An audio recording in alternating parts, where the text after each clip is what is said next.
What is up guys, কেউ আশা করি সবাই ভালো আছেন। আজকে কোনো মোটো ব্লগ না, আজকে হচ্ছে একটা সার্ভিস ব্লগ। আমার বাইকের পিছনের টায়ার আর সামনের টায়ার আজকে চেঞ্জ করব। এখন নিচে হচ্ছে MRF 110/17 এটা লাগাবো, আর সামনে দিচ্ছি হচ্ছে 90/90/17 টায়ারটা বাদ। টায়ারের বিট একদম নাই, বিট একদম বাদ, পুরা একদম পুরা বাদ। তো আজকে টায়ার দুটা চেঞ্জ করতেছি, MRF পিছনের সামনে দুটোটাই MRF।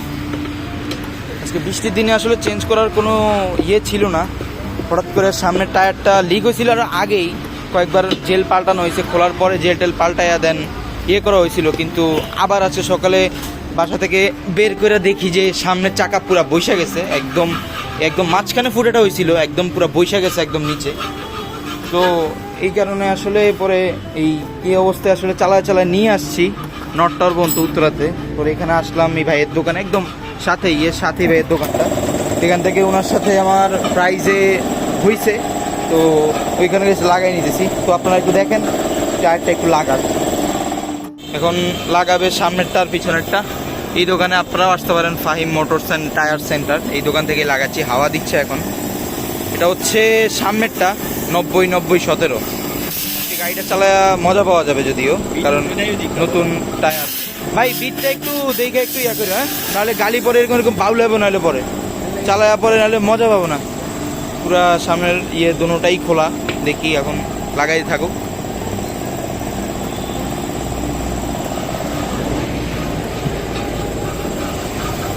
আর ওই সাইডেরটা ক্লিনিং চলতেছে, ওইটা ক্লিন করো, কারণ জেলগুলো একদম পুরো বৈশা গেছে। কারণ টেম্পার শেষ হওয়ার কারণে একদম পুরা জেলের ইয়েগুলো বৈশা গেছে, একদম পুরা ওগুলো বৈশা আর কি উঠানো লাগতেছে। নাহলে দেন যদি নতুন জেল দিলে কোনো আসলে ওইরকম ফায়দা হবে না, এই আগে যেরকম ছিল ওইরকমই থাকবে। এই কারণে আর কি আসলে এগুলো এখন বৈশা উঠানো লাগতেছে। যাক, এখান দিয়ে এখান দিয়ে একটু সাউন্ড, আমরা ওই সাইডে চলে যাই, যাতে বিটটারে ওকে করতেছে। এই যে আগের জেল ছিল, এটা কালারটা এরকম হয়ে গেছে, এটা টেম্পার একদম শেষ, এই কারণে এটা কালারটা একদম এরকম হয়ে গেছিলো। এখানে সামনের পিছনে দুটোটা খোলা, লাগা গাড়িটা, এটা বিটটা একটু ওকে করে, ততক্ষণ আপনারা দেখেন বিটটা একটু ঠিক করুন। নতুন টায়ার, এটা হচ্ছে নতুনটা, আর ওইটা হচ্ছে আগের সিএটি ছিল, এটা পিছনে 110/80/17, আর এটা হচ্ছে এখন পিছনেরটা MRF 110/80/17, এটা নতুনটা।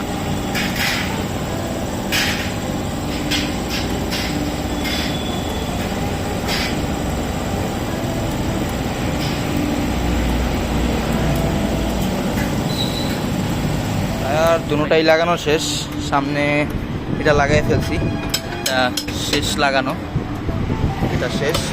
এখন পিছনেরটা লাগাই দিচ্ছি। আপনারা অবশ্যই টায়ার চেঞ্জ করলে একটা জিনিস খেয়াল রাখবেন, এখানে এই যে বিটটা আছে, এই বিটটা সবসময় যাতে অ্যাকুরেট মিলে, না হলে যখন গাড়ি 60-70 কিলোমিটার প্রতি ঘন্টা যখন গাড়িটা চলবে, তখন দেখবেন গাড়িটা এরকম ট্যাঙ্ক স্ল্যাবারের মতো এরকম দিচ্ছে, ঠিক আছে?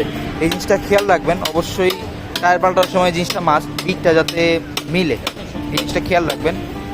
আর এখন ইয়েটা পাল্টাচ্ছি, এত শক্ত তো না বড় ভাই, এত শক্ত তো না, তো লুজ আসছিল, শক্ত হয়ে গেল কেমনে?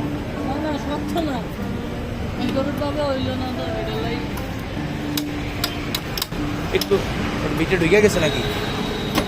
এই তো বেড়ে গেছে।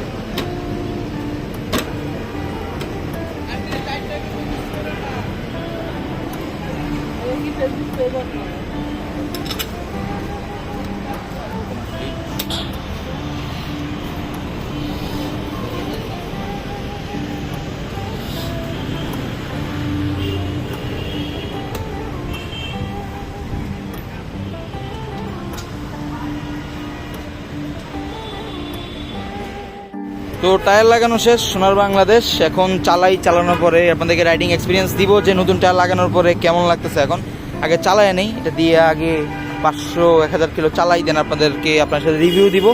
তো আজকের জন্য এটুকুই, টাটা।